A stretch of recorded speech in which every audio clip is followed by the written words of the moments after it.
Hello friends, book dark reader पर आप सभी का स्वागत है। आज हम बात करने वाले हैं never tell people what you do, win in public, work in private by Jack Butcher. यह किताब चुपचाप मेहनत करने, शोर से दूर अपने काम को मजबूत बनाने और सही समय पर नतीजों के साथ सामने आने की मानसिकता सिखाती है। अब देखिए, एक बात सीधे दिल से कहूं, हम में से ज्यादातर लोग काम शुरू करने से पहले ही उसका ढिंढोरा पीट देते हैं। नई प्लानिंग, नया बिजनेस आइडिया, नया लक्ष्य, नया रूटीन, सब कुछ पहले दोस्तों को, परिवार को, सोशल मीडिया को बता दिया। और फिर क्या होता है? दो तरह की आवाजें आती हैं। कुछ लोग ताली बजाते हैं बिना समझे, कुछ लोग शक करते हैं, डराते हैं, और इन दोनों के बीच हमारा फोकस धीरे धीरे मरने लगता है। लेखक यहीं से बात शुरू करते हैं। उनका कहना है कि सबसे बड़ा नुकसान आलोचना से नहीं, बल्कि उस नकली संतुष्टि से होता है जो हमें पहले ही मिल जाती है। जब हम कुछ करने से पहले ही बता देते हैं, तो दिमाग उसे लगभग पूरा मान लेता है, और यही सबसे खतरनाक जाल है। लेखक एक बहुत सीधी लेकिन गहरी बात कहते हैं, silence is a competitive advantage. अब इसे जरा महसूस कीजिए। खामोशी कोई कमजोरी नहीं है, ये ताकत है। जब आप चुप रहते हैं तो आपकी सारी ऊर्जा काम में जाती है, जवाब देने में नहीं, सफाई देने में नहीं, लोगों को साबित करने में नहीं। और यार, सच बताऊं, साबित करने की ये भूख ही हमें अंदर से खोखला कर देती है। हम काम अपने लिए नहीं, तालियों के लिए करने लगते हैं। यहां लेखक पहले अध्याय में एक मानसिक फ्रेमवर्क रखते हैं। वो कहते हैं कि दुनिया दो हिस्सों में बंटी है, एक वो जो बोलते हैं और एक वो जो बनाते हैं। बोलने वालों को तुरंत ध्यान मिलता है, लेकिन बनाने वालों को देर से, और वही टिकता है। वो एक लाइन लिखते हैं, talk is cheap, execution is expensive. इसका मतलब ये नहीं कि बात करना गलत है, बल्कि ये कि असली कीमत चुकानी पड़ती है काम में। पसीना, समय, अकेलापन, शक, ये सब एक्सिक्यूशन की कीमत है। और जो ये कीमत चुपचाप चुका लेता है, वही लंबी रेस जीतता है। अब जरा अपने आसपास देखिए, कितने लोग हैं जो हर हफ्ते नई शुरुआत की घोषणा करते हैं। जिम ज्वाइन करने का पोस्ट, बिजनेस प्लान का स्टेटस, पढ़ाई शुरू करने का ऐलान, लेकिन 3 महीने बाद सब गायब। लेखक कहते हैं कि इसका कारण अनुशासन की कमी नहीं, बल्कि दिशा का रिसाव है। जब आप सबको बता देते हैं, तो आपकी ऊर्जा बाहर लीक होने लगती है। हर सवाल, हर सलाह, हर तुलना आपको अपने रास्ते से थोड़ा थोड़ा हटाती है। यहां लेखक एक बहुत इंटरेस्टिंग साइकोलॉजिकल पॉइंट रखते हैं। वो कहते हैं कि जब आप अपने लक्ष्य सार्वजनिक करते हैं, तो दिमाग उसे सामाजिक पहचान से जोड़ लेता है, और पहचान मिलते ही दिमाग को मेहनत की जरूरत कम लगती है। मतलब, आपने कहा, मैं स्टार्टअप शुरू कर रहा हूं, लोगों ने कहा वाह, और दिमाग बोला काम हो गया, लेकिन असल में कुछ हुआ ही नहीं। लेखक इसे एक तरह का मानसिक धोखा कहते हैं। अब यहीं एक साधारण रिलेटेबल उदाहरण आता है। एक आम आदमी, मान लीजिए नाम है रोहन, नौकरी से थका हुआ, कुछ अलग करना चाहता है। उसने सोचा ऑनलाइन काम शुरू करेगा। पहले दिन ही दोस्तों को बताया, सोशल मीडिया पर पोस्ट डाली, सबने कहा भाई बड़ा आदमी बनेगा। लेकिन हर दिन जब वो लैपटॉप खोलता, तो दिमाग में आवाज आती, लोग क्या सोचेंगे, रिजल्ट कब दिखेगा, अगर फेल हो गया तो। धीरे धीरे काम बोझ बन गया। लेखक कहते हैं, अगर रोहन ने ये बात किसी को न बताई होती, तो वो आजाद होता। आजाद गलती करने के लिए, आजाद सीखने के लिए। लेखक यहां एक साफ नियम देते हैं, काम को निजी रखो, परिणाम को सार्वजनिक। Work in private, win in public. इसका मतलब यह नहीं कि आप छुपकर कुछ गलत कर रहे हैं। इसका मतलब है कि आपकी तैयारी, आपकी मेहनत, आपकी स्ट्रगल, ये सब आपका निजी मैदान है। वहां भीड़ मत लाओ। भीड़ स्टेडियम में अच्छी लगती है, ट्रेनिंग ग्राउंड में नहीं। अब व्यावहारिक कदम की बात करें। लेखक कहते हैं, पहला कदम है अपनी जिंदगी में एक क्वाइट जोन बनाना। मतलब, कुछ प्रोजेक्ट, कुछ लक्ष्य ऐसे हों जिनके बारे में सिर्फ आप जानते हो, न दोस्त, न रिश्तेदार, न इंटरनेट। दूसरा कदम है प्रगति को नहीं, प्रक्रिया को प्यार करना। जब कोई देखने वाला नहीं होता, तब काम करने की आदत डालो। तीसरा कदम है सीमित लोगों पर भरोसा। अगर बताना ही है तो ऐसे इंसान को बताओ जो शोर न करे, सलाह न बांटे, सिर्फ समझे। यहां एक और लाइन आती है जो दिल में उतर जाती है। लेखक लिखते हैं, the loudest person in the room is usually the weakest. इसका मतलब ये नहीं कि शांत इंसान हमेशा सही होता है, लेकिन जो हर समय खुद को साबित कर रहा है वो अक्सर अंदर से असुरक्षित होता है। जब आपके पास असली काम होता है तो बोलने की जल्दी नहीं होती। अब आप सोच रहे होंगे, तो क्या कभी बताना ही नहीं चाहिए? लेखक यहां संतुलन सिखाते हैं। वो कहते हैं, सही समय पर, सही मंच पर, सही वजह से बोलना चाहिए। जब आपके पास नतीजा हो, जब आपके काम ने खुद बोलना शुरू कर दिया हो, तब आपकी आवाज में घबराहट नहीं होती, मजबूरी नहीं होती। तब शब्द वजनदार होते हैं। एक आम गलती जिसका लेखक जिक्र करते हैं वो है तुलना। जब आप दूसरों को बताते हैं तो आप खुद को तुलना के मैदान में उतार देते हैं। कोई आगे है, कोई पीछे, और फिर आपका फोकस अपने रास्ते से हटकर दूसरों की रफ्तार पर चला जाता है। इससे बचने का तरीका है, अपना टाइमलाइन खुद बनाओ। किसी को जवाब नहीं देना, किसी को अपडेट नहीं देना। लेखक इस पहले हिस्से में एक माइंडसेट शिफ्ट चाहते हैं।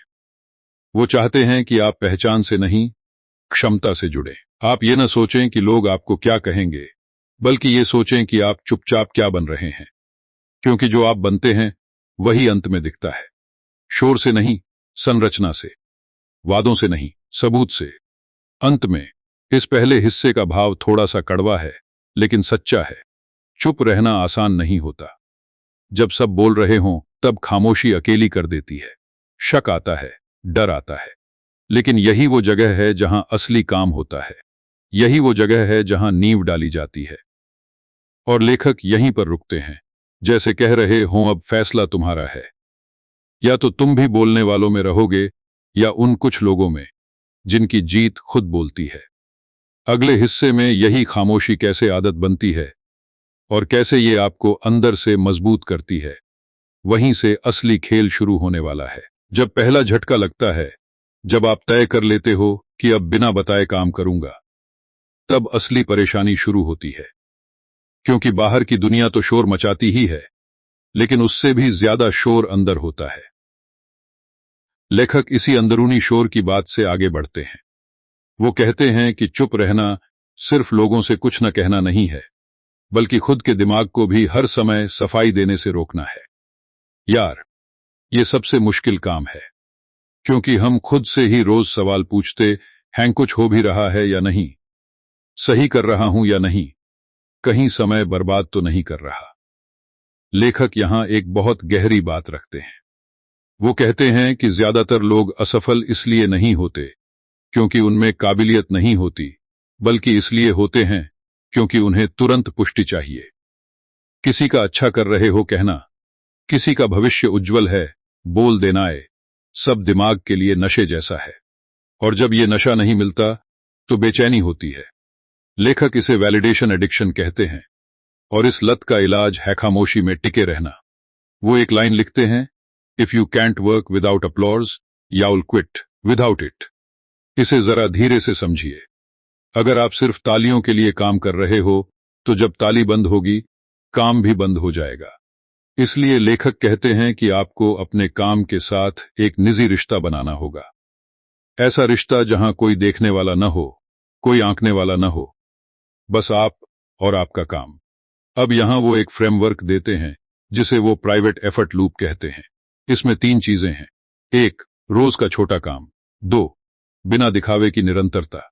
और 3, खुद के लिए ईमानदार समीक्षा। इसका मतलब ये नहीं कि आप दिन रात खटते रहें, बल्कि ये कि आप रोज थोड़ा आगे बढ़ें बिना किसी को बताए। लेखक कहते हैं कि असली आत्मविश्वास वहीं से आता है जहां कोई देख नहीं रहा होता। अब एक बार फिर उसी साधारण इंसान की बात करें। रोहन ने तय किया कि वो अब किसी को कुछ नहीं बताएगा। शुरू में उसे लगा कि वो अकेला पड़ गया है, कोई पूछ नहीं रहा, कोई सलाह नहीं दे रहा। लेकिन धीरे धीरे उसने महसूस किया कि अब वो बिना दबाव के सीख पा रहा है। गलती हो जाए तो शर्म नहीं, धीमा दिन हो तो अपराध बोध नहीं। लेखक कहते हैं कि यही आजादी आपको लंबी दूरी तक ले जाती है। यहां लेखक एक और महत्वपूर्ण पंक्ति लिखते हैं, प्रिवेसी क्रिएट्स पेशेंस। मतलब, जब कोई पूछने वाला नहीं होता, तब आपको जल्दी दिखाने की मजबूरी नहीं होती, और जल्दी दिखाने की मजबूरी खत्म होते ही आप चीजों को सही ढंग से बनाना शुरू करते हो। यार, ये बात सुनने में साधारण लगती है, लेकिन जीवन बदल देती है, क्योंकि ज्यादातर गलत फैसले जल्दी दिखाने की घबराहट में लिए जाते हैं। अब वो एक आम गलती की बात करते हैं। कई लोग सोचते हैं कि चुप रहना मतलब खुद को अलग कर लेना। लेखक साफ कहते हैं, ये सामाजिक दूरी नहीं है, ये मानसिक सुरक्षा है। आप लोगों से मिल सकते हो, बात कर सकते हो, हंस सकते हो, लेकिन अपने लक्ष्य को हर बातचीत का हिस्सा मत बनाओ। हर इंसान आपकी यात्रा का सहयात्री नहीं होता।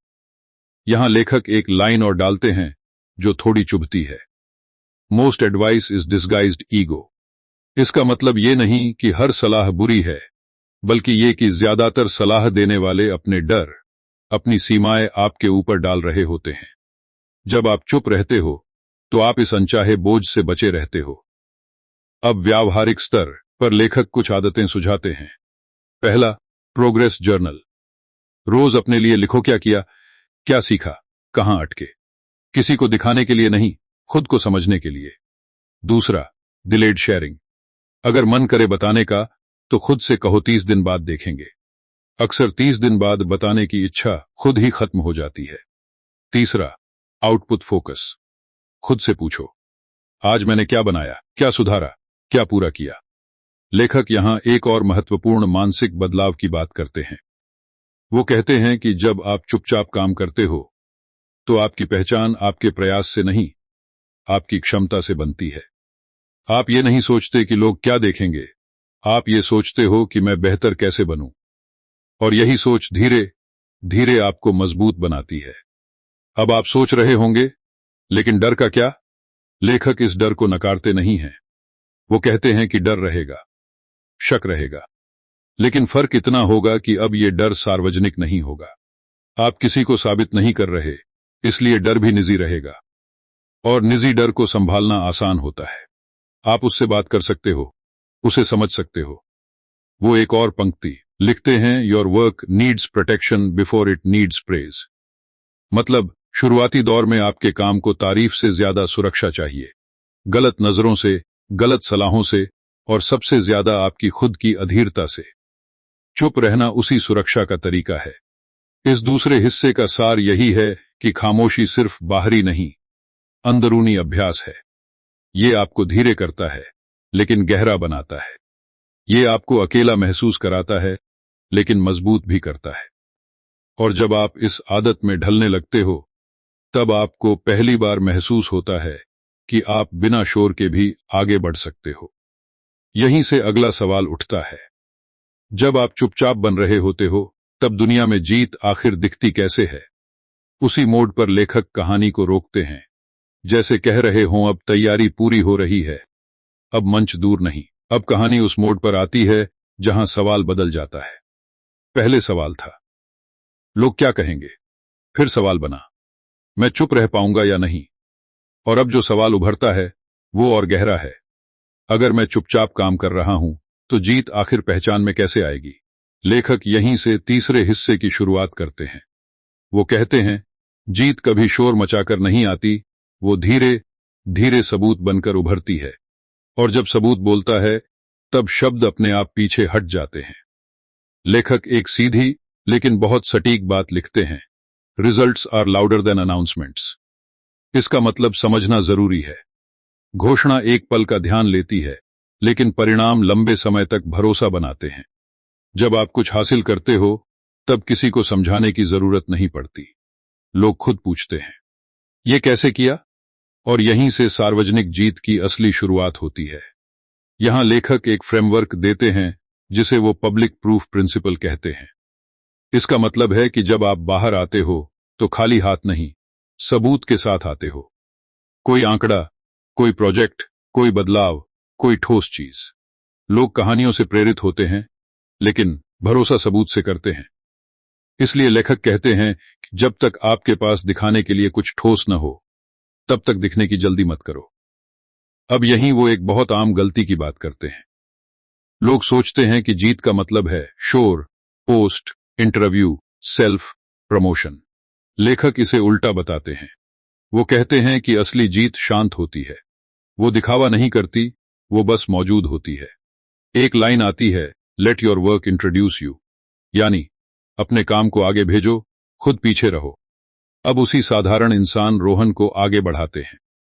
महीनों तक चुपचाप काम करने के बाद उसका काम थोड़ा थोड़ा आकार लेने लगा। अब वो किसी को बता नहीं रहा था, लेकिन जो भी उसका काम देख रहा था उसे फर्क दिख रहा था। उसके शब्द बदले, उसका आत्मविश्वास बदला। लेखक कहते हैं कि यही पहला सार्वजनिक संकेत होता है, आपके व्यवहार में बदलाव। आप कम समझाने लगते हो, ज्यादा दिखाने लगते हो। लेखक यहां एक मनोवैज्ञानिक बिंदु रखते हैं। वो कहते हैं कि लोग उन लोगों पर ज्यादा भरोसा करते हैं जो कम बोलते हैं लेकिन साफ दिखाते हैं, क्योंकि बोलने में झूठ आसान है लेकिन दिखाने में नहीं। जब आपका काम सामने होता है तब सवालों की जगह सम्मान आ जाता है, और सम्मान शोर से नहीं, स्थिरता से आता है। यहां एक बहुत अहम पंक्ति आती है, visibility without value is noise. इसका मतलब यह है कि अगर आप सिर्फ दिख रहे हो लेकिन आपके पास देने को कुछ नहीं है तो आप शोर हो, और शोर कुछ समय बाद परेशान करने लगता है। लेखक कहते हैं कि पहले मूल्य बनाओ, फिर दृश्यता अपने आप आएगी। दृश्यता को खींचना नहीं पड़ता, वो मूल्य से खींचती है। अब व्यावहारिक कदम की बात करें। लेखक कहते हैं, जब आप बाहर आने का सोचें तो खुद से 3 सवाल पूछो। क्या मेरा काम किसी की समस्या हल करता है? दूसरा, क्या मैं इसे एक वाक्य में समझा सकता हूं? तीसरा, क्या मैं इसे दोबारा बना सकता हूं? अगर इन तीनों का जवाब हां है, तब आप सार्वजनिक होने के लिए तैयार हो। लेखक यहां एक और आम भ्रम तोड़ते हैं। लोग सोचते हैं कि सार्वजनिक जीत मतलब हर जगह होना, हर प्लेटफॉर्म, हर मंच। लेखक कहते हैं, हीन जीत का मतलब है सही जगह पर दिखना। वो लिखते हैं, win where it matters, not everywhere, यानी वहां दिखो जहां तुम्हारा काम सही लोगों तक पहुंचे, बाकी जगह शांति रखो। अब डर की बात फिर से आती है, सार्वजनिक होने का डर। लेखक कहते हैं, यह डर जायज है क्योंकि अब दांव ऊंचा है, लेकिन फर्क यह है कि अब आपके पास खाली आत्मविश्वास नहीं, तैयार काम है, और तैयार काम डर को संभाल लेता है। आप अब राय नहीं मांग रहे, आप अनुभव साझा कर रहे हो। एक और पंक्ति जो यहां वजन रखती है, कॉन्फिडेंस कम्स फ्रॉम एविडेंस। आत्मविश्वास सोचने से नहीं आता, वो सबूत से आता है। जब आपने खुद देखा है कि आप कुछ बना सकते हो, तो लोगों के सामने खड़े होने में डर कम लगता है। लेखक इस हिस्से में यह भी बताते हैं कि सार्वजनिक जीत एक घटना नहीं, एक स्थिति है। मतलब, आप एक बार दिखे और खत्म नहीं। आप धीरे धीरे भरोसे की जगह बनाते हो, हर बार थोड़ा और स्पष्ट, थोड़ा और मजबूत। और इसके लिए जरूरी है कि आप अपने काम को ही कहानी बनने दें, खुद को नहीं। अंत में लेखक एक भावनात्मक लेकिन सच्ची बात कहते हैं। जब आप चुपचाप काम करते हो और सही समय पर नतीजों के साथ सामने आते हो, तो लोग आपकी यात्रा नहीं देखते, सिर्फ आपकी मंजिल देखते हैं। और यही ठीक है। हर संघर्ष को दिखाना जरूरी नहीं होता। कुछ जीतें चुप्पी की देन होती हैं। यहां तीसरा हिस्सा एक हल्की सी तसल्ली के साथ रुकता है। अब शोर की जरूरत नहीं लगती, क्योंकि काम बोलने लगा है। लेकिन अगला सवाल खड़ा है, जब काम बोलने लगता है, तब अहंकार कैसे काबू में रखा जाए? जब लोग तारीफ करने लगें, तब खामोशी कैसे बचाई जाए? उसी सवाल के साथ लेखक अगले दरवाजे की तरफ इशारा करते हैं। जब काम बोलने लगता है, जब लोग खुद आकर पूछते हैं, तब एक नया खतरा जन्म लेता है। लेखक साफ कहते हैं कि असली परीक्षा सफलता से पहले नहीं, सफलता के बाद होती है, क्योंकि तब शोर बाहर से नहीं, अंदर से उठता है। तारीफ की आवाज, पहचान की भूख, खुद को साबित करने का नया खेल। लेखक यहीं से चौथे हिस्से में अहंकार और अनुशासन की बात छेड़ते हैं। वो कहते हैं कि जीत के बाद खामोशी बनाए रखना संघर्ष के समय खामोश रहने से कहीं ज्यादा मुश्किल है। लेखक एक सीधी, थोड़ी कड़वी लाइन लिखते हैं, success makes you visible, ego makes you loud. इसका मतलब समझिए।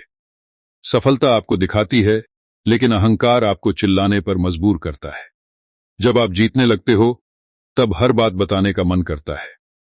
कैसे किया, कितना, कितना आगे निकल गए, और यहीं से गिरावट शुरू होती है।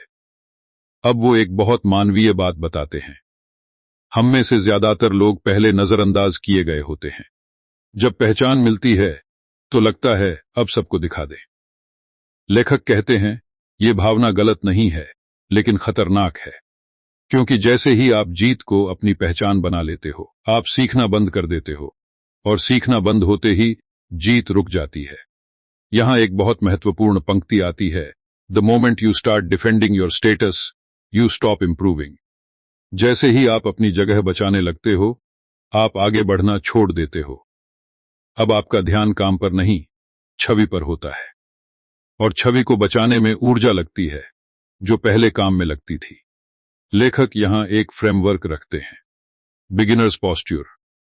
इसका मतलब है जीत के बाद भी खुद को सीखने वाले की स्थिति में रखना, सवाल पूछते रहना, गलती मान लेना, और ये स्वीकार करना कि अभी बहुत कुछ बाकी है। लेखक कहते हैं कि जो लोग लंबे समय तक टिकते हैं, वो खुद को कभी पहुंचा हुआ नहीं मानते।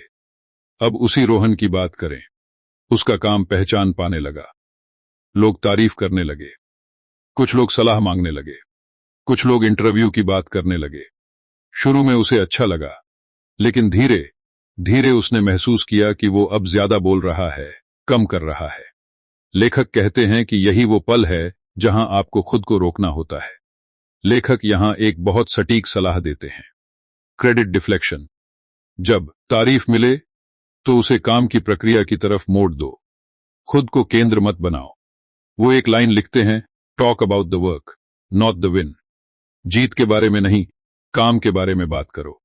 इससे अहंकार भी काबू में रहता है और सीख भी जारी रहती है। अब एक आम गलती की बात। लोग सोचते हैं कि चुप रहना मतलब खुद को छोटा दिखाना। लेखक कहते हैं, नहीं, चुप रहना मतलब खुद को जरूरी से ज्यादा बड़ा न दिखाना। आत्मविश्वास और अहंकार में फर्क यही है। आत्मविश्वास शांत होता है, अहंकार शोर करता है। यहां लेखक एक और लाइन डालते हैं जो अंदर तक जाती है, you don't need to remind people who you are if your work is still doing it. अगर आपका काम अभी भी लोगों को याद दिला रहा है कि आप कौन हो, तो आपको खुद बोलने की जरूरत नहीं है। और अगर नहीं दिला रहा, तो बोलने से कुछ बदलेगा भी नहीं। व्यावहारिक स्तर पर लेखक कुछ अभ्यास सुझाते हैं। पहला, साइलेंट इंप्रूवमेंट साइकिल्स, तय समय तक बिना किसी घोषणा के सुधार करना। दूसरा, प्राइवेट स्कोरकार्ड, खुद के लिए मानक बनाओ, दूसरों की तुलना से नहीं। तीसरा, नो रिएक्शन रूल, तारीफ और आलोचना दोनों पर तुरंत प्रतिक्रिया मत दो, उन्हें गुजरने दो। लेखक कहते हैं कि जीत के बाद सबसे जरूरी काम है अपनी दिनचर्या को बचाना। वही साधारण दिन, वही अभ्यास, वही फोकस। जैसे ही दिनचर्या बदलती है, दिशा बदलने लगती है। लोग आपको देखकर नहीं, आपकी आदतों को देखकर आगे निकलते हैं। अंत में लेखक एक बहुत शांत लेकिन गहरी बात कहते हैं, असली जीत वो नहीं है जो दिखती है, असली जीत वो है जो आपको बिगाड़ती नहीं। अगर आपकी सफलता ने आपको ज्यादा इंसान नहीं बनाया, तो वो सफलता नहीं, सिर्फ शोर है। यहां चौथा हिस्सा एक चेतावनी के साथ रुकता है। अब आप दिख रहे हो, अब लोग सुन रहे हैं, लेकिन सवाल अभी बाकी है। क्या आप उस शांति को बचा पाओगे जिसने आपको यहां तक पहुंचाया? क्योंकि अगला कदम यही तय करेगा कि ये जीत टिकेगी या बिखर जाएगी। अब बात उस जगह पहुंचती है जहां ज्यादातर लोग चूक जाते हैं। लेखक कहते हैं, जीत मिलने के बाद असली चुनौती होती है उस शांति को सिस्टम में बदलना। क्योंकि अगर खामोशी सिर्फ भावना रही, तो वो टूट जाएगी। लेकिन अगर खामोशी आदत बन गई, तो वो आपको आगे भी बचाएगी। पांचवें हिस्से में लेखक इसी बात को गहराई से खोलते हैं। काम को कैसे संरचना दी जाए ताकि शोर अपने आप बाहर रहे। लेखक एक सीधी लाइन लिखते हैं, what gets protected gets repeated. मतलब, जो चीज आप बचाते हो वही दोहराई जाती है। अगर आप अपने समय, ऊर्जा और ध्यान की रक्षा नहीं करते, तो जीत भी टिकती नहीं। इसलिए वो कहते हैं कि खामोशी को नियम बनाओ, अपवाद नहीं। ये भावनात्मक फैसला नहीं, ऑपरेशनल फैसला होना चाहिए। यहां लेखक एक व्यावहारिक फ्रेमवर्क रखते हैं, द क्वाइट सिस्टम। इसमें 3 परतें हैं। पहली परत है समय की सीमाएं, कब काम होगा, कब नहीं होगा। दूसरी परत है सूचना की सीमाएं, क्या देखना है, क्या नहीं। और तीसरी परत है सामाजिक सीमाएं, किससे कितना साझा करना है। लेखक कहते हैं, ज्यादातर लोग मेहनत करते हैं लेकिन सीमाएं नहीं बनाते, और बिना सीमाओं के मेहनत बिखर जाती है। अब समय की बात करें। लेखक कहते हैं कि जीत के बाद मीटिंग्स बढ़ती हैं, कॉल्स बढ़ती हैं, अवसरों की लाइन लग जाती है। हर चीज जरूरी लगती है, लेकिन वो चेतावनी देते हैं, हर अवसर अवसर नहीं होता। वो एक लाइन लिखते हैं, एक्सेस इज एक्सपेंसिव। मतलब लोगों को आप तक पहुंच देना आपकी ऊर्जा का खर्च है, इसलिए हर किसी को पहुंच मत दो। अपने काम के सबसे अच्छे घंटों को बचाओ। सूचना की परत और भी खतरनाक है। लेखक कहते हैं कि जब आप दिखने लगते हो तो जानकारी की बाढ़ आ जाती है। राय, तुलना, ट्रेंड, खबरें, और ये सब आपके फोकस को काटने लगती हैं। वो सलाह देते हैं कि इनपुट डाइट बनाओ, क्या पढ़ना है, कितना पढ़ना है, किस समय पढ़ना है, वरना दिमाग हर समय प्रतिक्रिया में रहेगा, निर्माण में नहीं। एक बहुत महत्वपूर्ण पंक्ति यहां आती है, consumption kills creation when left unchecked. अगर आप बिना नियंत्रण के देखते, सुनते रहते हो, तो बनाने की ताकत खत्म हो जाती है। इसलिए लेखक कहते हैं, जीत के बाद सबसे पहले अपने इनपुट कम करो, आउटपुट नहीं। अब सामाजिक सीमाओं की बात। लेखक साफ कहते हैं, हर रिश्ते में पारदर्शिता जरूरी नहीं होती। कुछ चीजें निजी रहनी चाहिए। हर सवाल का जवाब देना जरूरी नहीं। हर जिज्ञासा को संतुष्ट करना आपका काम नहीं। वो लिखते हैं, privacy is not secrecy, it's strategy. मतलब निजी रखना धोखा नहीं है, ये आपकी रणनीति है। अब रोहन की जिंदगी में ये हिस्सा बहुत अहम बनता है। पहचान बढ़ने के बाद उसके दिन भर के संदेश बढ़ गए। लोग मार्गदर्शन चाहते थे, सहयोग चाहते थे। शुरू में उसने सबको जवाब दिया, थक गया, काम पीछे छूटने लगा। फिर उसने लेखक की यही बात अपनाई, कुछ समय सिर्फ अपने काम के लिए सुरक्षित, न कॉल, न मैसेज, न सफाई, और यहीं से संतुलन लौटा। लेखक यहां एक आम गलत फहमी तोड़ते हैं। लोग सोचते हैं कि सीमाएं बनाना मतलब घमंड। लेखक कहते हैं, नहीं, सीमाएं बनाना मतलब अपने काम का सम्मान। अगर आप खुद अपने काम को महत्व नहीं दोगे तो दुनिया क्यों देगी। एक और गहरी लाइन आती है, your calendar is your true autobiography. आपका कैलेंडर बता देता है कि आपकी प्राथमिकताएं क्या हैं।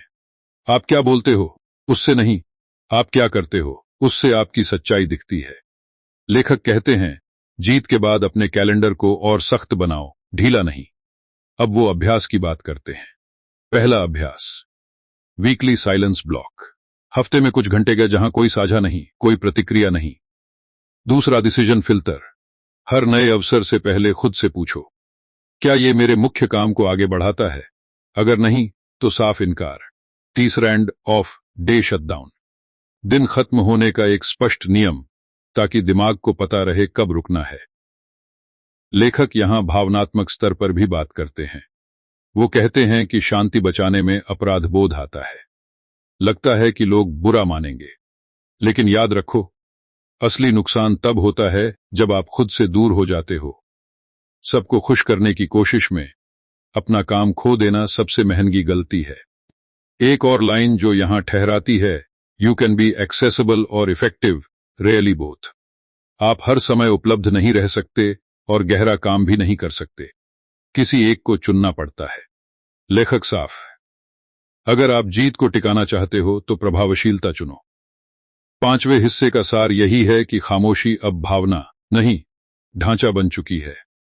अब आप सिर्फ चुप नहीं रहते, आप अपने माहौल को ऐसा बनाते हो कि शोर घुस ही न पाए। और जब ऐसा होता है, तब काम फिर से केंद्र में आ जाता है। लेकिन यहां एक नया सवाल जन्म लेता है। जब सिस्टम बन जाता है, तब विकास कैसे तेज किया जाए बिना शोर बढ़ाए? उसी सवाल की दहलीज पर लेखक इस हिस्से को रोकते हैं, जैसे कह रहे हों, अब नींव मजबूत है, अब इमारत ऊंची जानी है। अब लेखक उस स्तर पर आते हैं जहां सवाल सिर्फ बचाने का नहीं रहता, बढ़ाने का हो जाता है। खामोशी से काम करना सीख लिया, सिस्टम भी बन गया। अब अगली चुनौती है विकास। और यहां ज्यादातर लोग फिसलते हैं, क्योंकि जैसे ही ग्रोथ की बात आती है, दिमाग फिर शोर की तरफ भागता है। लेखक साफ कहते हैं, विकास का मतलब आवाज बढ़ाना नहीं है, बल्कि प्रभाव बढ़ाना है। और प्रभाव अक्सर चुपचाप बढ़ता है। वो एक लाइन लिखते हैं जो इस हिस्से की रीड है, scale the work, not the noise. इसका मतलब ये कि अपने काम की गहराई, पहुंच और उपयोगिता बढ़ाओ, न कि अपनी मौजूदगी की आवाज। ज्यादातर लोग उल्टा करते हैं। जैसे ही थोड़ा ध्यान मिलता है, वो हर जगह दिखना चाहते हैं। लेखक कहते हैं, ही सबसे महंगी गलती है।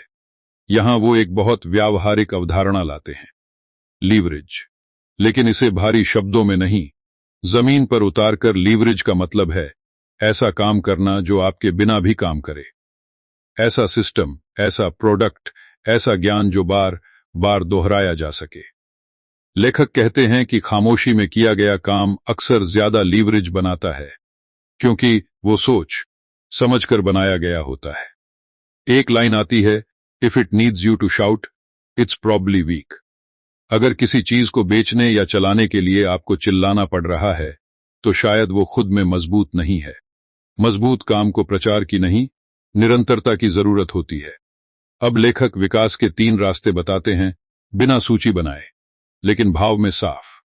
पहला रास्ता है गहराई, कम लोगों के लिए, लेकिन ज्यादा मूल्य।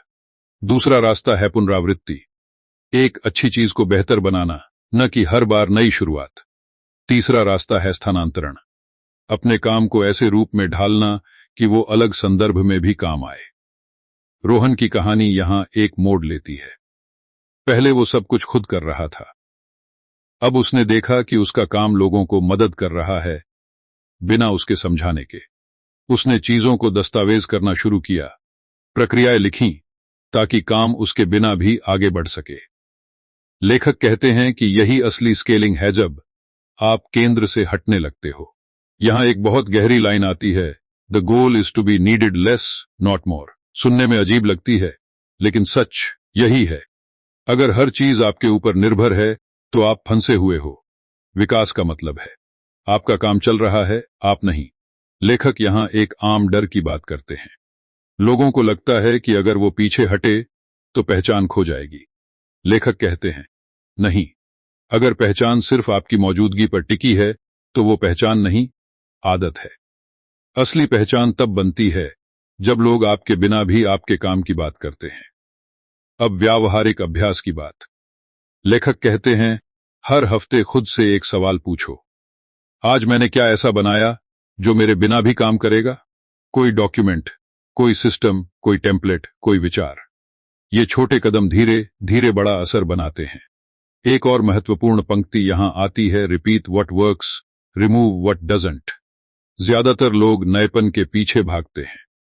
लेखक कहते हैं, विकास नएपन से नहीं, स्पष्टता से आता है। जो काम कर रहा है उसे और साफ करो, और जो नहीं कर रहा उसे हटाओ, भले ही वो सुनने में अच्छा लगता हो। यहां लेखक चेतावनी भी देते हैं, जब विकास होने लगता है तो बाहरी सलाह फिर से बढ़ती है। लोग कहते हैं, अब ये भी करो, वो भी करो। लेखक कहते हैं, हर सलाह एक दिशा बदलने की कोशिश है। अगर आप हर दिशा में मुड़ोगे तो आगे नहीं बढ़ोगे। एक भावनात्मक लाइन यहां ठहराती है, focus is saying no to good things so you can say yes to great ones. ध्यान भटकना हमेशा बुरी चीजों से नहीं होता, अक्सर अच्छी चीजों से होता है। और खामोशी यहां फिर से काम आती है, ना कहने की ताकत देती है। छठे हिस्से के अंत में लेखक ये साफ कर देते हैं कि विकास कोई अचानक उछाल नहीं है। ये शांत विस्तार है, धीरे लेकिन मजबूत। और जब आप इस तरह बढ़ते हो तो शोर अपने आप पीछे छूट जाता है। लेकिन यहां एक नया खतरा पैदा होता है, रुक जाने का। जब चीजें चलने लगती हैं, तब आराम आ जाता है। अगला हिस्सा उसी आलस और आत्मसंतोष की परत को खोलने वाला है, जहां ज्यादातर लोग हार जाते हैं बिना गिरे। अब लेखक उस खतरे की बात करते हैं जो सबसे शांत होता है, इसलिए सबसे ज्यादा घातक भी। जब सब ठीक चलने लगता है, जब सिस्टम काम करने लगता है, जब शोर कम हो जाता है, तब दिमाग कहता है, बस अब इतना काफी है। लेखक इसे गिरावट नहीं कहते, वो इसे ठहराव कहते हैं। और ठहराव अक्सर जीत की सबसे आरामदेह शक्ल में आता है। यहीं से 7वां हिस्सा शुरू होता है। वो एक लाइन लिखते हैं जो बिना चिल्लाए हिला देती है। Comfort is the enemy that doesn't announce itself. आराम कभी दरवाजा खटखटाकर नहीं आता। वो धीरे धीरे आपकी दिनचर्या में घुसता है, आपके मानकों को थोड़ा थोड़ा ढीला करता है। और जब तक आप समझते हो, तब तक धार कुंद हो चुकी होती है। लेखक कहते हैं कि ज्यादातर लोग असफल नहीं होते, वो बस बेहतर होना बंद कर देते हैं। पहले जो काम आप पूरे ध्यान से करते थे, अब वही काम आदत में बदल जाता है। और आदत अगर जांच में न रहे तो जंग लग जाती है। इसलिए लेखक सवाल बदल देते हैं। अब सवाल ये नहीं कि मैं कितना आगे बढ़ा, सवाल ये है कि क्या मैं अभी भी तेज हो रहा हूं। यहां एक बहुत अहम पंक्ति आती है, momentum fades when standards slip. गति तब नहीं रुकती जब हालात खराब होते हैं, वो तब रुकती है जब आप अपने ही मानक गिरा देते हैं। जब आप कहते हो चलो आज इतना काफी है, कल देखेंगे। यही छोटे समझौते बड़े ठहराव बनते हैं। अब रोहन की कहानी फिर सामने आती है। उसका काम चल रहा था, लोग संतुष्ट थे, सिस्टम काम कर रहा था, लेकिन उसने महसूस किया कि वो अब खुद को चुनौती नहीं दे रहा। पहले जो डर लगता था वो अब नहीं था। और लेखक कहते, हैंडर का पूरी तरह खत्म हो जाना हमेशा अच्छा संकेत नहीं होता। थोड़ा डर बताता है कि आप अभी भी बढ़ रहे हो। लेखक यहां एक विचार रखते हैं, डिलिबरेट डिफिकल्टी, मतलब जानबूझकर अपने काम को थोड़ा कठिन बनाए रखना, नए सवाल जोड़ना, नए मानक तय करना, खुद से पूछना, क्या इसे और साफ और सरल और असरदार बनाया जा सकता है। आराम को दुश्मन नहीं, संकेत मानो कि अब खुद को फिर से खींचने का समय है। एक और लाइन आती है, ग्रोथ रिक्वायर्स फ्रिक्शन। अगर सब कुछ बहुत आसान लगने लगे तो समझो कि विकास रुक गया है। लेखक कहते हैं कि खामोशी का मतलब स्थिरता नहीं है, खामोशी का मतलब है अंदर गहरी हलचल। अब व्यावहारिक अभ्यास की बात। लेखक कहते हैं, हर कुछ समय में अपने काम का ऑडिट करो। से पूछो, क्या मैं वही कर रहा हूं जो पहले करता था, या मैं उसे बेहतर कर रहा हूं? क्या मैं सिर्फ दोहरा रहा हूं या सुधार रहा हूं? और अगर जवाब साफ नहीं है तो वही आपकी चेतावनी है। यहां एक आम गलती की बात होती है। लोग सोचते हैं कि एक बार जीत मिल गई तो वही तरीका हमेशा चलेगा। लेखक कहते हैं, नहीं, तरीका वही रह सकता है, लेकिन तीव्रता नहीं। हर स्तर पर नई तीव्रता चाहिए, वरना आप उसी जगह घूमते रहोगे, बस थोड़ी ऊंचाई पर। एक गहरी लाइन यहां ठहरती है, past wins don't fuel future growth. बीती जीतें आपको आत्मविश्वास दे सकती हैं, लेकिन ईंधन नहीं। ईंधन आता है वर्तमान की मेहनत से। अगर आज की मेहनत कम है तो कल की रफ्तार भी कम होगी। लेखक भावनात्मक स्तर पर भी एक बात कहते हैं, ठहराव अक्सर अच्छा लगता है क्योंकि उसमें सुरक्षा है, लेकिन सुरक्षा और प्रगति एक साथ नहीं चलती। आपको चुनना पड़ता है, आराम या विस्तार, और हर बार विस्तार चुनना आसान नहीं होता। 7वां हिस्सा यहीं एक चुभती हुई सच्चाई पर रुकता है। खामोशी आपको बचा सकती है, सिस्टम आपको सहारा दे सकता है, लेकिन विकास की जिम्मेदारी फिर भी आपकी ही है। सवाल अब ये नहीं कि आप शोर से बचे या नहीं, सवाल ये है, क्या आप खुद से बच पाए? क्योंकि अगला कदम वहीं से शुरू होता है जहां इंसान खुद से सख्त होना सीखता है, बिना दुनिया को बताए। जब इंसान खुद से सख्त होने लगता है, तब एक नई उलझन पैदा होती है। बाहर तो शांति है, सिस्टम चल रहा है, विकास भी है, लेकिन अंदर एक खालीपन सा महसूस होने लगता है। लेखक 8वें हिस्से में इसी अंदरूनी टकराव को उठाते हैं। वो कहते हैं कि अगर आपकी पूरी पहचान सिर्फ काम और जीत पर टिकी है, तो खामोशी भी भारी लगने लगती है। इसलिए अब सवाल बदलता है, मैं जो बन रहा हूं वो सिर्फ उपयोगी है या संपूर्ण भी है? लेखक एक बहुत संवेदनशील लाइन लिखते हैं, if your worth comes only from output, rest will feel like guilt. मतलब, अगर आपकी कीमत सिर्फ आपके काम से तय होती है तो आराम भी अपराध बोध जैसा लगेगा। और यही वो जगह है जहां लोग या तो टूटते हैं या खोखले हो जाते हैं। खामोशी तब सजा बन जाती है, ताकत नहीं। यहां लेखक बताते हैं कि चुपचाप काम करने का मतलब खुद को मशीन बनाना नहीं है। इसका मतलब है अपने अंदर की आवाज को सुनना। लेकिन जब आप लगातार देते रहते हो, बनाते रहते हो, तब सुनने की क्षमता कम हो जाती है। लेखक कहते हैं कि असली अनुशासन सिर्फ काम में नहीं, रुकने में भी होता है। अब रोहन की कहानी में भी यही होता है। उसने सब कुछ सिस्टम में डाल दिया था, काम चल रहा था, परिणाम आ रहे थे, लेकिन वो खुद थका हुआ था, बिना वजह चिड़चिड़ा। लेखक कहते हैं यह संकेत है कि अब अंदरूनी संतुलन बिगड़ रहा है। जीत अगर आपको अंदर से खोखला कर दे तो वो जीत नहीं रहती। यहां एक बहुत अहम पंक्ति आती है, sustainability is an internal problem before it's an external one. टिकाऊ सफलता पहले अंदर से बनती है, बाहर से नहीं। अगर अंदर ऊर्जा खत्म हो रही है तो बाहर का सिस्टम ज्यादा दिन नहीं चलेगा। लेखक यहां एक नया फ्रेम रखते हैं, क्वाइट रिकवरी। बिना शोर के काम करना सीखा, अब बिना अपराधबोध के रुकना सीखो। इसका मतलब छुट्टी का ऐलान करना नहीं, बल्कि अपने लिए जगह बनाना। वो कहते हैं आराम को इनाम मत बनाओ, उसे प्रक्रिया का हिस्सा बनाओ। व्यावहारिक रूप से लेखक कुछ बहुत सरल लेकिन असरदार बातें कहते हैं। काम और पहचान के बीच दूरी बनाओ। आप जो करते हो वो आप नहीं हो। जब ये दूरी नहीं होती तब हर रुकावट व्यक्तिगत चोट बन जाती है और हर आलोचना हमला लगने लगती है। एक लाइन यहां बहुत ठहराती है, you don't need to earn rest. आपको आराम कमाने की जरूरत नहीं है। आराम कोई ट्रॉफी नहीं, वो ईंधन है। बिना ईंधन के कोई भी सिस्टम चलता नहीं। लेखक यहां चेतावनी भी देते हैं। बहुत से लोग खामोशी को इतना बढ़ा देते हैं कि वो अलगाव बन जाती है। लेखक कहते हैं खामोशी का मतलब कट जाना नहीं है। कुछ रिश्ते, कुछ बातचीत, कुछ साधारण खुशी जरूरी होती है, वरना काम का बोझ इंसान को छोटा कर देता है। अब रोहन ने एक छोटा बदलाव किया। उसने काम के बाहर एक समय तय किया जहां कोई लक्ष्य नहीं, कोई सुधार नहीं, बस होना। शुरू में उसे अजीब लगा, अपराधबोध आया, लेकिन धीरे धीरे उसने महसूस किया कि अब काम पर लौटते समय उसकी आंखों में फिर से स्पष्टता है। लेखक कहते हैं यही सही संकेत है।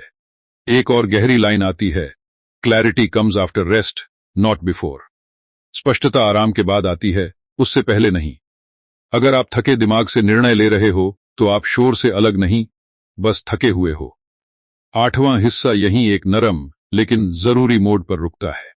खामोशी, अनुशासन और विकास के बाद अब इंसान को खुद को संभालना सीखना पड़ता है, वरना जीत भारी हो जाती। अगला कदम अब बाहर की दुनिया का नहीं, अंदर की दिशा का है, जहां यह तय होगा कि ये रास्ता आपको सिर्फ आगे ले जाएगा या भीतर से भी पूरा करेगा। जब अंदर की दिशा साफ होने लगती है तब एक और भ्रम सामने आता है। लेखक कहते हैं कि बहुत से लोग समझते हैं कि अगर वो चुपचाप काम कर रहे हैं तो उन्हें किसी मार्गदर्शन, किसी फीडबैक, किसी बाहरी आईने की जरूरत नहीं है। 9वें हिस्से में लेखक इस गलतफहमी को तोड़ते हैं। वो साफ कहते हैं खामोशी का मतलब अकेलापन नहीं है और आत्मनिर्भरता का मतलब अंधापन नहीं।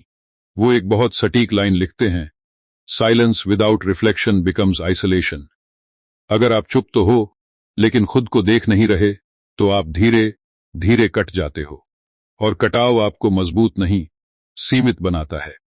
इसलिए लेखक कहते हैं कि सही तरह की आवाज को अंदर आने देना भी एक कौशल है। यहां लेखक फर्क समझाते हैं नॉइज और सिग्नल में।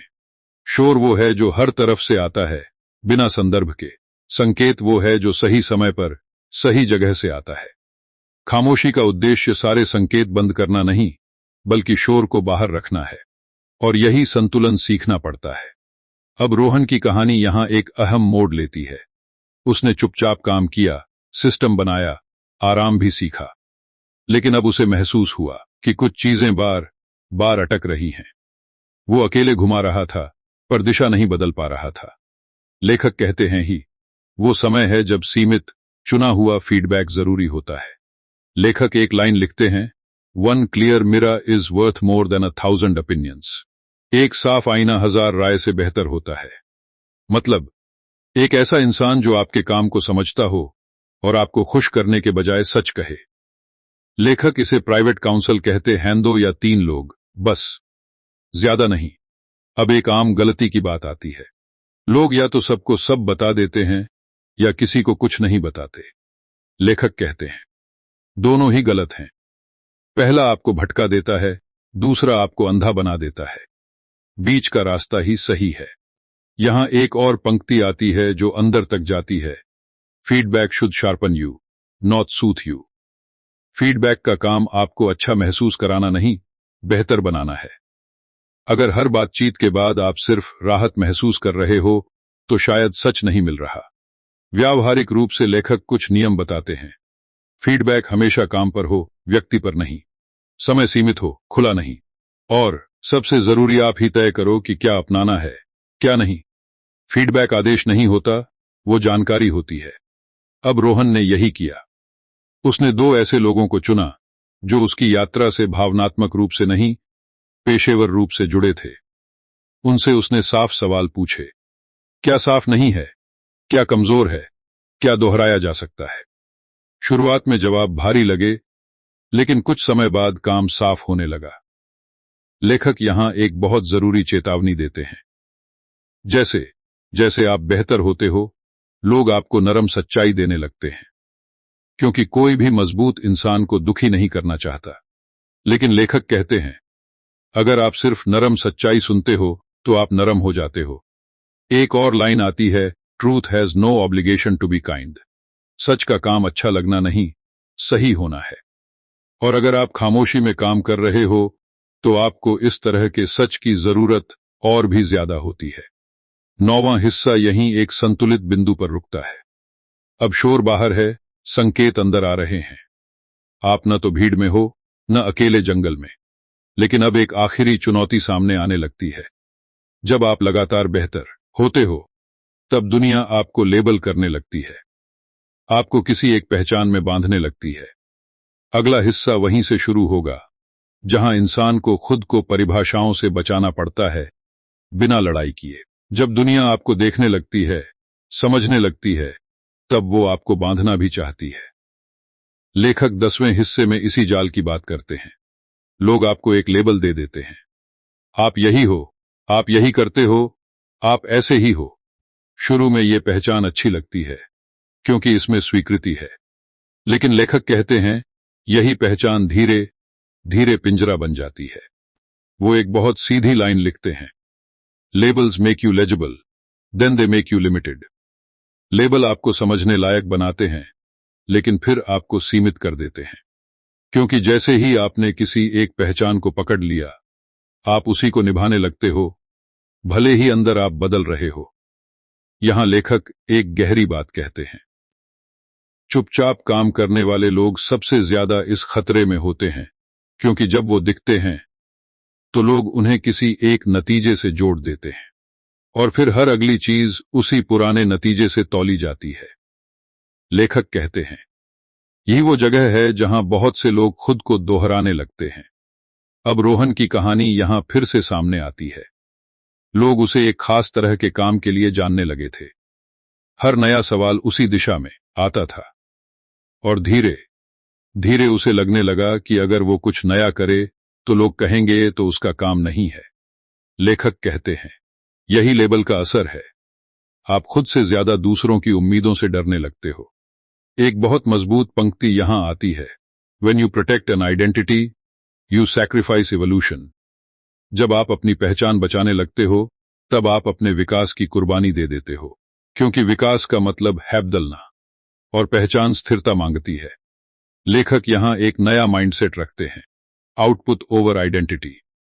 मतलब खुद को किसी टैग से मत बांधो, खुद को उस काम से जोड़ो जो अभी जरूरी है। आप क्या कहलाते हो, उससे ज्यादा जरूरी है कि आप क्या बना रहे हो। अब एक आम गलती की बात। लोग कहते हैं ये मेरा ब्रांड है। लेखक कहते हैं ब्रांड एक परिणाम है, लक्ष्य नहीं। अगर आप ब्रांड बचाने में लग गए तो काम कमजोर होने लगता है। मजबूत काम खुद ही ब्रांड बना देता है। यहां एक और लाइन आती है जो बहुत कुछ साफ कर देती है, your work should evolve faster than your reputation. आपका काम आपकी छवि से तेज बदलना चाहिए। अगर आपकी छवि आगे है और काम पीछे, तो आप फंसे हुए हो। व्यावहारिक स्तर पर लेखक कुछ सरल अभ्यास सुझाते हैं। समय समय पर अपने काम के बाहर प्रयोग करो, बिना घोषणा के। कुछ ऐसा सीखो जो लोग आपसे उम्मीद नहीं करते। और सबसे जरूरी, खुद को सार्वजनिक रूप से समझाने की जल्दी मत करो। समझ आ जाए तब बताना। रोहन ने यही किया। उसने अपने काम के भीतर नए प्रयोग शुरू किए, लेकिन किसी को बताया नहीं। कुछ फेल हुए, कुछ चले, लेकिन वो आजाद था। लेखक कहते हैं, यही आजादी खामोशी का सबसे बड़ा इनाम है। एक और गहरी पंक्ति आती है, you don't owe consistency to anyone but the work. आपको किसी को भी एक जैसा बने रहने का वादा नहीं करना, सिवाय अपने काम के। अगर काम बदलने को कहता है तो बदलो। 10वां हिस्सा यहीं एक मुक्त करने वाली बात पर रुकता है। पहचान जरूरी नहीं कि आपकी जेल बने।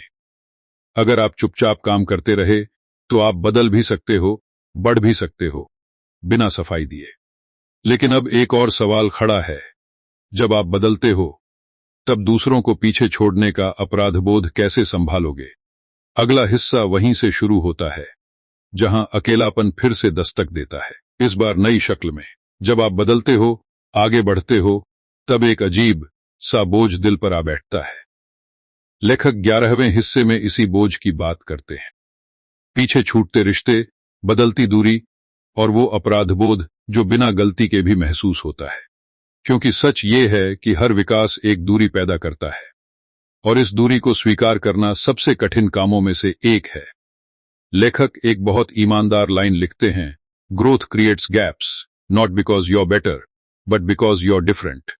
विकास दूरी इसलिए नहीं बनाता कि आप ऊपर हो गए, बल्कि इसलिए कि आप अलग हो गए। आपकी दिनचर्या बदल जाती है, आपकी सोच बदल जाती है, और कुछ लोग उसी जगह रह जाते हैं जहां आप थे। यहां लेखक साफ करते हैं कि ये दूरी अहंकार नहीं है, ये स्वाभाविक परिणाम है। लेकिन हम अक्सर इसे गलत समझ लेते हैं। हमें लगता है कि शायद हम स्वार्थी हो गए हैं, शायद हम लोगों को छोड़ रहे हैं। लेखक कहते हैं, नहीं, आप किसी को नहीं छोड़ रहे, आप बस आगे चल रहे हो। अब रोहन की कहानी यहां भावनात्मक हो जाती है।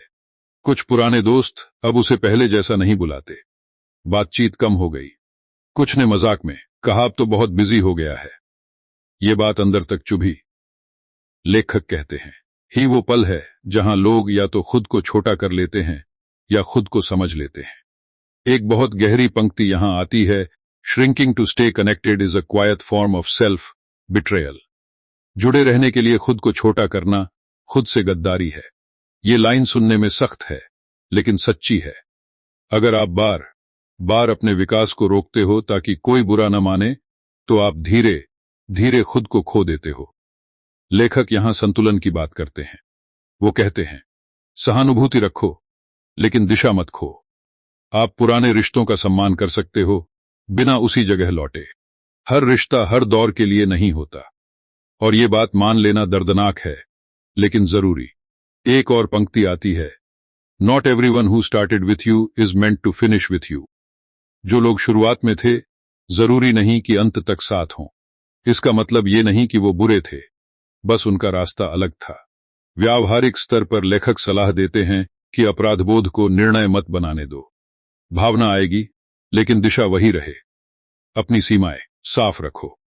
जरूरत से ज्यादा समझाने की कोशिश मत करो। जो समझना चाहेगा वो बिना शब्दों के भी समझ जाएगा। रोहन ने भी यही किया। उसने कुछ रिश्तों को जबरदस्ती नहीं खींचा, उसने दूरी को चुपचाप स्वीकार किया। शुरुआत में अकेलापन लगा, लेकिन फिर उसने महसूस किया कि वो अब खुद के साथ ज्यादा ईमानदार है। एक बहुत संवेदनशील लाइन यहां ठहरती है, loneliness is often the cost of alignment. जब आपकी जिंदगी आपकी दिशा के साथ मेल खाने लगती है, तब कुछ खालीपन आता है। लेकिन ये खालीपन अस्थायी है।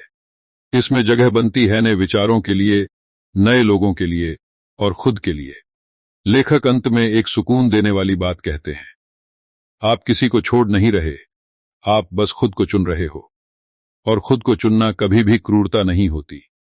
11वां हिस्सा यहीं एक भारी लेकिन साफ सच्चाई पर रुकता है। रास्ता अब साफ है, लेकिन हल्का नहीं। क्योंकि अब सवाल ये नहीं कि आप शोर से बचे या नहीं, सवाल ये है, क्या आप इस अकेलेपन को ताकत में बदल पाओगे? अगला हिस्सा वहीं से शुरू होता है, जहां अकेलापन शत्रु नहीं, साथी बनना शुरू करता है। जब अकेलापन साथी बनने लगता है तब उसका मतलब बदल जाता है। लेखक 12वें हिस्से में इसी बदलाव को पकड़ते हैं। वो कहते हैं कि अकेलापन दो तरह का होता है, एक वो जो आपको काटता है और एक वो जो आपको साफ करता है। फर्क हालात का नहीं, आपके नजरिए का होता है। अगर आप अकेलेपन को कमी मानते हो तो वो दर्द देगा।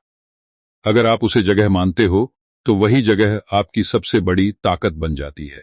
लेखक एक बहुत शांत लेकिन गहरी लाइन लिखते हैं, solitude is not absence of people, it's presence of self. अकेलापन लोगों की कमी नहीं है, ये खुद की मौजूदगी है। और ज्यादातर लोग इसी मौजूदगी से डरते हैं, क्योंकि जब शोर हटता है तो सवाल उठते हैं। आप क्या कर रहे हो, क्यों कर रहे हो, और सच में चाहते क्या हो? अब रोहन की जिंदगी में ये दौर अजीब था। बाहर से सब ठीक लग रहा था, लेकिन अंदर वो खुद से ज्यादा बात करने लगा था। बिना फोन, बिना शोर। शुरू में बेचैनी हुई, दिमाग इधर उधर भागा। लेखक कहते हैं, यही संकेत है कि आप पहली बार सच में सुन रहे हो। यहां लेखक एक बहुत अहम विचार रखते हैं। वो कहते हैं कि अकेलापन फोकस को तेज करता है। जब आप किसी को प्रभावित करने की कोशिश नहीं करते, तब आप ईमानदार फैसले लेते हो।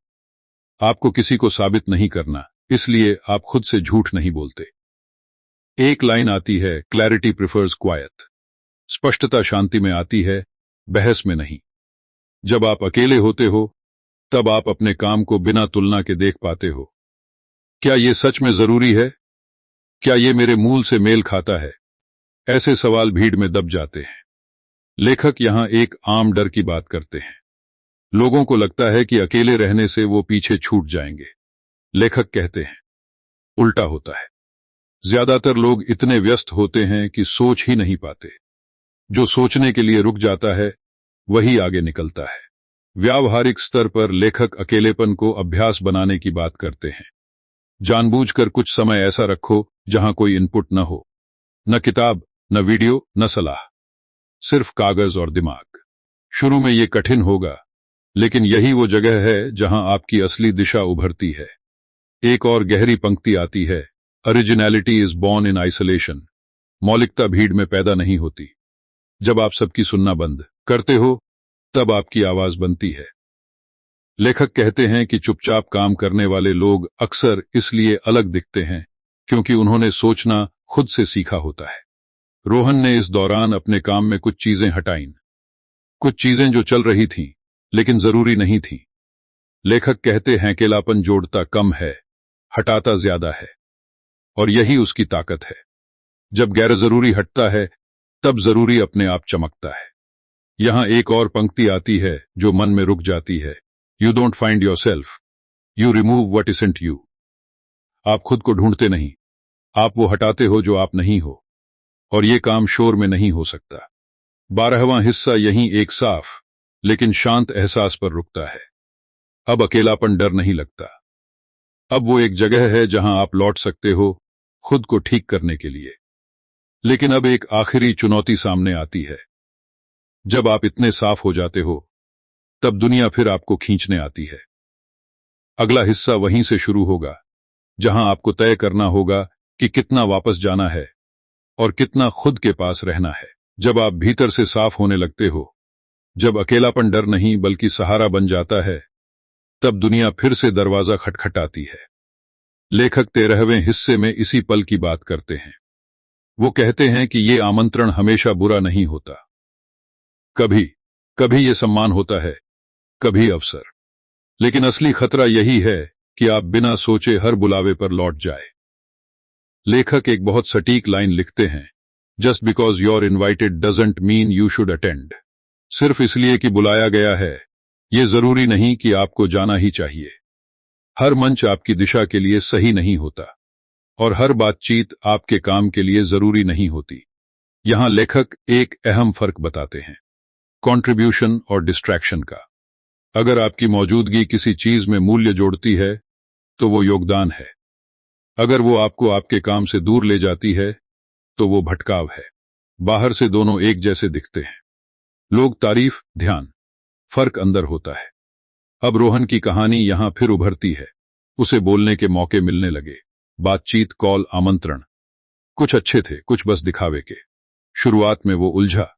लेखक कहते हैं यही वो समय है जब आपको अपने मूल सिद्धांत याद रखने होते हैं। आपने चुपचाप काम क्यों शुरू किया था, किस चीज को बचाने के लिए। एक गहरी पंक्ति यहां आती है, visibility should serve the work not replace it. दिखना काम की सेवा करे, उसकी जगह न ले। अगर आपकी दृश्यता बढ़ रही है लेकिन काम वही है, तो आप रास्ते से हट रहे हो। लेखक यहां एक व्यावहारिक कसौटी देते हैं। किसी भी आमंत्रण से पहले खुद से पूछो, अगर मैं मना कर दूं तो क्या मेरे काम को नुकसान होगा।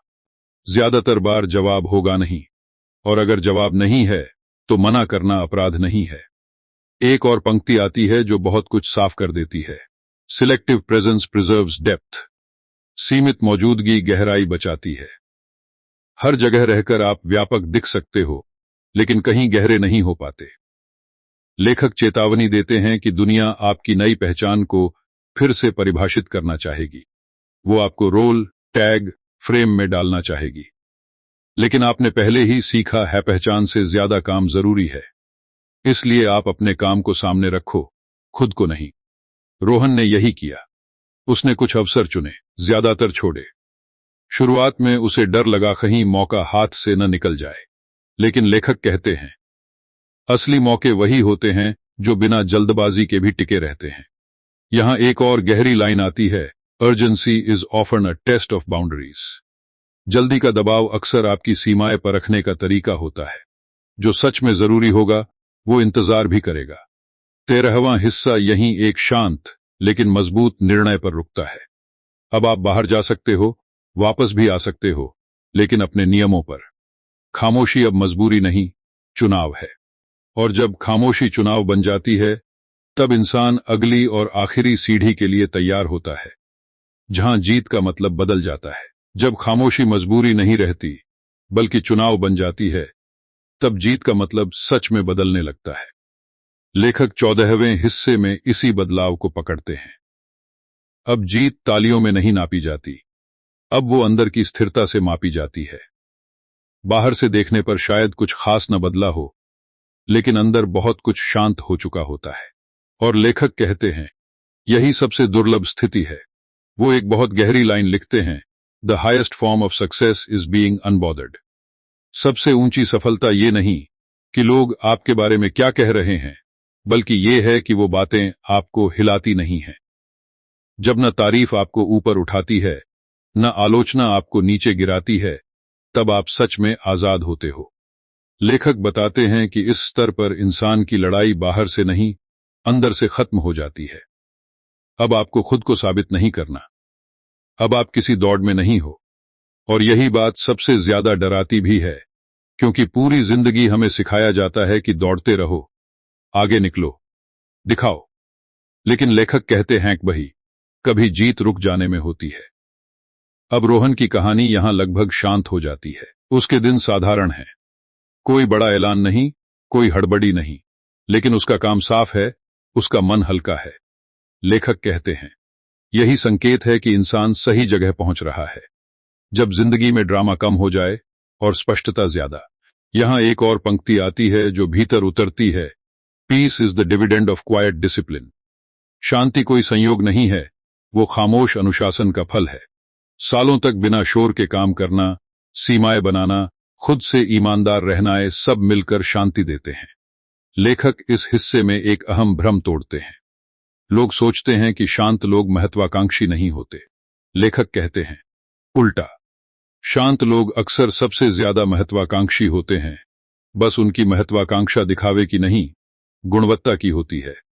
एक लाइन आती है, you stop chasing when you are finally aligned. जब आपकी जिंदगी और दिशा एक सीध में आ जाती है, तब पीछा करना अपने आप रुक जाता है। अब आप कुछ पकड़ने नहीं भागते, आप जो बन रहे हो वही आपको आगे ले जाता है। लेखक यहां एक चेतावनी भी देते हैं, इस स्तर पर सबसे बड़ा खतरा है आलस नहीं, बल्कि उदासीनता। शांति का मतलब सुस्ती नहीं है, आपको अब भी सजग रहना है। फर्क बस इतना है कि अब आपकी ऊर्जा बिखरी नहीं है। व्यावहारिक रूप से लेखक कहते हैं इस दौर में अपने मूल नियम लिख लो, वो नियम जिनकी वजह से तुम यहां पहुंचे। क्योंकि जब सब शांत होता है, तब इंसान भूल भी जल्दी जाता है। नियम आपको याद दिलाते हैं कि शांति कैसे बनी रहती है। रोहन ने भी यही किया। उसने अपने लिए कुछ निजी सिद्धांत लिखे, किसी को दिखाने के लिए नहीं, बस याद रखने के लिए। लेखक कहते हैं, यही वो बिंदु है जहां खामोशी सबसे मजबूत होती है, क्योंकि अब उसे बचाने के लिए लड़ना नहीं पड़ता। 14वां हिस्सा यहीं एक गहरी तसल्ली पर रुकता है। अब जीत शोर नहीं मांगती, अब काम खुद को दोहराने की जरूरत नहीं समझता। लेकिन एक आखिरी सवाल अभी बाकी है, जब सब कुछ मिल जाए तब इंसान आगे क्यों बढ़ता है? आखिरी हिस्सा वहीं से शुरू होगा जहां उद्देश्य आवाज से बड़ा हो जाता है। जब सब कुछ मिल जाए, जब शांति भी आ जाए, पहचान भी स्थिर हो जाए, तब एक आखिरी सवाल बचता है, अब आगे क्यों? लेखक 15वें और अंतिम हिस्से में इसी सवाल को छूते हैं। वो कहते हैं कि अगर आपका कारण सिर्फ जीत था तो शांति के बाद खालीपन आएगा, लेकिन अगर आपका कारण निर्माण था, योगदान था, तो शांति के बाद गहराई आएगी। और यही फर्क तय करता है कि आप रुकेंगे या आगे बढ़ेंगे। लेखक एक बहुत सरल लेकिन निर्णायक पंक्ति लिखते हैं, पर्पस आउटलिव्स अपलॉज। तालियां खत्म हो जाती हैं, लेकिन उद्देश्य नहीं। अगर आपका काम सिर्फ ध्यान के लिए था तो ध्यान मिलते ही काम मर जाता है। लेकिन अगर काम किसी जरूरत से निकला है, किसी समस्या से, किसी सच्चाई से, तो वो शांति में भी चलता रहता है। यहां लेखक साफ करते हैं कि इस स्तर पर आगे बढ़ना मजबूरी नहीं होता। अब कोई साबित करने का दबाव नहीं, कोई तुलना नहीं। अब आगे बढ़ना एक स्वाभाविक प्रतिक्रिया बन जाता है, जैसे सांस लेना। आप इसलिए नहीं बनाते कि दिखना है, आप इसलिए बनाते हो क्योंकि बनाना आपकी प्रकृति बन चुकी है। अब रोहन की कहानी यहां पूरी होती है, बिना किसी बड़े क्लाइमैक्स के। उसकी जिंदगी अब साधारण है, लेकिन खोखली नहीं। वो काम करता है, रुकता है, सोचता है, फिर काम करता है। कोई घोषणा नहीं, कोई शोर नहीं, लेकिन जो भी उसके काम से जुड़ता है उसे स्थिरता महसूस होती है। लेखक कहते हैं, यही असली सार्वजनिक जीत है, जब लोग आपके शब्दों से नहीं, आपके काम से सुरक्षित महसूस करें। यहां एक आखिरी गहरी लाइन आती है, the work continues even when the ego retires. जब अहंकार रिटायर हो जाता है, तब काम लंबी उम्र पाता है। अब आप केंद्र नहीं होते, काम होता है। और यही वो जगह है जहां इंसान अपने जीवन से आगे कुछ छोड़ पाता है। लेखक बताते हैं कि इस स्तर पर सबसे जरूरी अभ्यास है निरंतर विनम्रता। दुनिया आपको फिर से बुलाएगी, फिर से नाम देगी, फिर से फ्रेम में डालना चाहेगी, लेकिन अब आप जानते हो कि आपको कहां लौटना है, अपने शांत कमरे में, अपने काम के पास। एक और पंक्ति आती है जो पूरी किताब को समेट लेती है, win quietly, let time do the talking. चुपचाप जीतो, समय को बोलने दो। समय सबसे ईमानदार दर्शक होता है, वो शोर नहीं सुनता, वो सिर्फ असर देखता है।